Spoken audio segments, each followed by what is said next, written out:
우리 조상들의 지혜가 담긴 막걸리. 시니어 건강에 이렇게 좋습니다. 친근한 인사와 막걸리에 대한 소개. 안녕하세요 시청자 여러분. 오늘은 우리나라 전통 술인 막걸리가 60대 이상 시니어분들의 건강에 어떤 도움을 주는지 함께 알아보는 시간을 갖겠습니다. 막걸리 하면 어떤 생각이 드시나요? 어르신들께서는 젊은 시절 친구들과 함께 마시던 추억이 떠오르실 텐데요. 그런데 막걸리가 단순히 술이 아니라 우리 몸에 좋은 성분들이 가득 들어있다는 사실 알고 계셨나요? 오늘 제가 말씀드릴 내용을 들으시면 막걸리를 보는 시각이 완전히 달라지실 거예요. 물론 적당량을 마시는 것이 전제 조건이겠죠. 그럼 지금부터 막걸리 속에 숨겨진 건강의 비밀을 하나씩 풀어보겠습니다. 막걸리 속 유산균의 놀라운 효과. 먼저 막걸리의 가장 큰 장점 중 하나인 유산균에 대해 말씀드리겠습니다. 막걸리 한 잔에는 요거트 못지않은 양의 살아있는 유산균이 들어있어요. 이 유산균들이 우리 몸에서 어떤 일을 하는지 쉽게 설명해 드릴게요. 우선 장 건강에 도움을 줍니다. 나이가 들면서 장의 움직임이 둔해지고 변비로 고생하시는 분들이 많으시죠. 막걸리의 유산균은 장 속 좋은 세균의 수를 늘려서 장 운동을 활발하게 만들어줍니다. 마치 장에 활력을 불어넣어주는 거죠. 또한 면역력 강화에도 큰 도움이 됩니다. 우리 몸의 면역세포 중 70%가 장에 있다는 사실 아시나요? 막걸리의 유산균이 장 환경을 개선하면 자연스럽게 면역력도 높아지게 됩니다. 감기나 각종 질병으로부터 몸을 보호하는 힘이 강해지는 거예요. 위장 건강 개선 효과. 이번에는 위장 건강에 대해 이야기해보겠습니다. 나이가 들면서 소화불량이나 속쓰림으로 고생하시는 분들 많으시죠? 막걸리가 이런 문제들을 해결하는데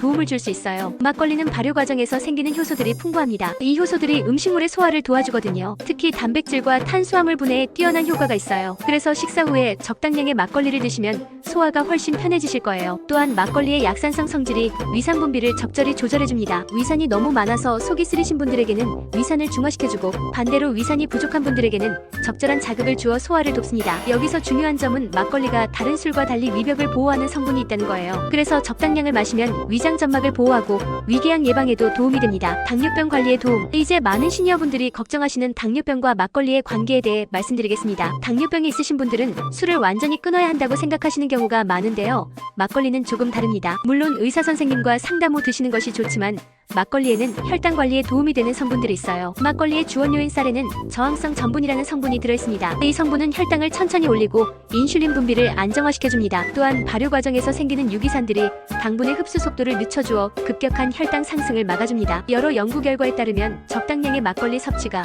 당뇨병 환자의 혈당 조절에 도움이 된다는 보고가 있어요. 하지만 여기서 적당량이라는 것이 매우 중요합니다. 하루에 한 잔 정도, 그것도 식사와 함께 드시는 것이 좋아요. 올바른 막걸리 마시는 법. 마지막으로 건강을 위한 올바른 막걸리 마시는 법에 대해 알려드리겠습니다. 먼저 양에 대해서 말씀드릴게요. 아무리 몸에 좋다고 해도 과음은 절대 금물입니다. 시니어분들께는 하루에 막걸리 한 잔 약 200ml 정도가 적당해요. 이 정도 양이면 건강 효과는 누리면서도 부작용은 최소화할 수 있습니다. 마시는 시간도 중요합니다. 공복에 마시는 것보다는 식사와 함께 또는 식사 후에 드시는 것이 좋아요. 특히 저녁 식사 후에 마시면 소화에도 도움이 되고 숙면에도 도움이 됩니다. 막걸리를 선택할 때는 첨가물이 적고 전통 방식으로 만든 제품을 고르세요. 요즘 마트에서 파는 막걸리 중에는 인공 감미료나 방부제가 많이 들어간 제품들이 있거든요. 가능하면 생막걸리나 유기농 제품을 선택하시는 것이 좋습니다. 또한 막걸리를 마실 때는 충분한 물과 함께 드시기 바랍니다. 알코올 분해를 위해서는 수분이 많이 필요하거든요. 막걸리 한 잔에 물 한 잔 정도의 비율로 드시면 됩니다. 마지막으로 약물을 복용 중이신 분들은 반드시 의사나 약사와 상담 후 드시기 바랍니다. 특히 혈압약이나 당뇨약을 드시는 분들은 더욱 주의가 필요해요. 정리 및 당부의 말. 지금까지 막걸리의 건강 효과에 대해 함께 알아봤습니다. 정리해보면 막걸리는 유산균이 풍부해서